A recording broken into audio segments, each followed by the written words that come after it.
erased from the map, but not from the earth. Its houses are gone, its people scattered, and yet the ground still breathes, hot, toxic, and restless.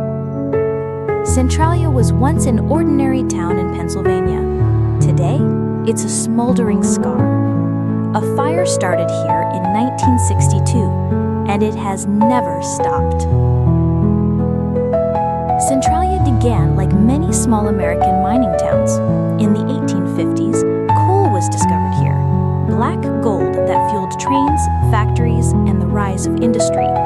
Families settled, shops opened, churches stood tall over the streets.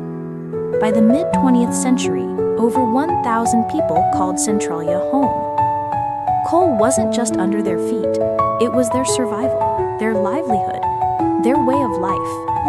But the very thing that built Centralia would also destroy it. In May of 1962, city workers set fire to a garbage dump near the town cemetery, a routine cleanup before Memorial Day. No one thought twice about it. But the flames found a crack, and that crack led to a coal seam beneath the town. By the time anyone noticed, the earth was already smoldering. At first, people thought the fire would burn itself out. After all, coal fires weren't unheard of in Pennsylvania. But weeks turned into months, then years.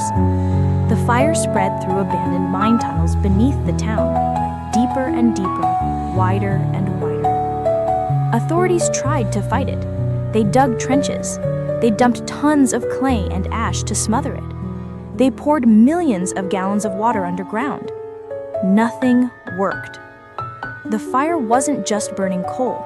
It was feeding on an ocean of fuel that stretched for miles. A fire with no edge, no boundary, and no mercy. Centralia was no longer sitting on solid ground. It was sitting on a ticking furnace. The first warning signs came quietly. Homes filled with smoke seeping through basements. The smell of sulfur lingered in the air.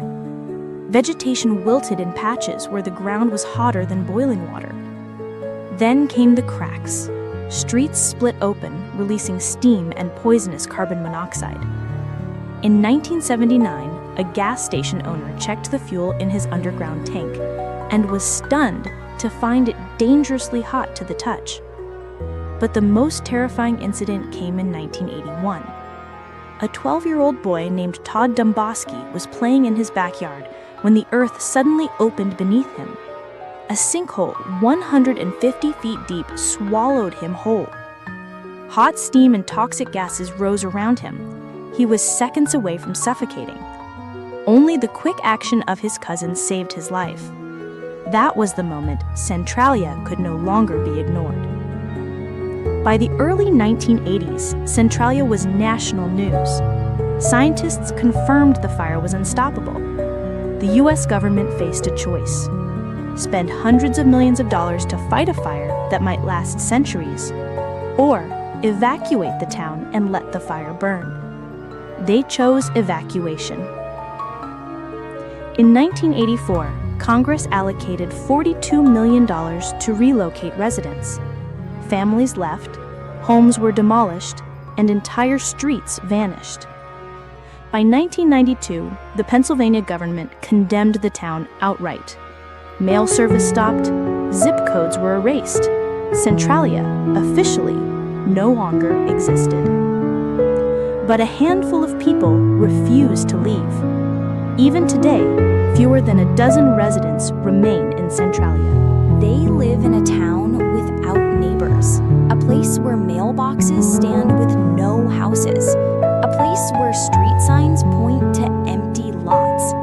They fought legal battles for years, arguing that their homes were safe, and eventually the state allowed them to stay until death, after which their properties would be seized.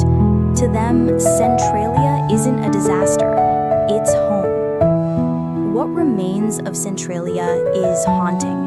The most famous landmark was Graffiti Highway, a stretch of abandoned roads split open by the fire, covered in colorful murals and eerie messages. For years, it became a pilgrimage site for urban explorers. But in 2020, the state buried the highway under dirt to keep trespassers away. Still, people come. They walk the cracked streets, they watch steam rise from hidden vents. They take photos in a place where silence is heavier than sound. Centralia has become both a warning and a legend. If Centralia feels like a horror movie, that's because it became one. The eerie fog, the abandoned homes, the endless fire, these inspired the makers of Silent Hill, one of the most iconic horror games and films ever created. But here's the difference. Silent Hill is fiction. Centralia is real. Scientists estimate the fire could burn for another 250 years. It's no longer just beneath Centralia. It has spread far beyond the town's borders, but deep underground it burns slowly, invisibly, without end. Centralia is less a town now and more a scar, a reminder of what happens when disaster meets inaction. Centralia isn't just a ghost story, it's a lesson in human fragility. How a single careless act can ignite a disaster too vast to contain. How a community can vanish in the blink of an eye. And how the earth itself can turn against us. Once, Centralia was alive with children playing, miners working, families celebrating. Now it's alive with something else. An inferno buried beneath the ground. A town erased from the map, but not from memory. A fire that began with trash and turned into a monster no one could kill. And a handful of residents who still live atop the flames. Centralia is proof that sometimes the most terrifying disasters don't explode in a single moment. They smolder.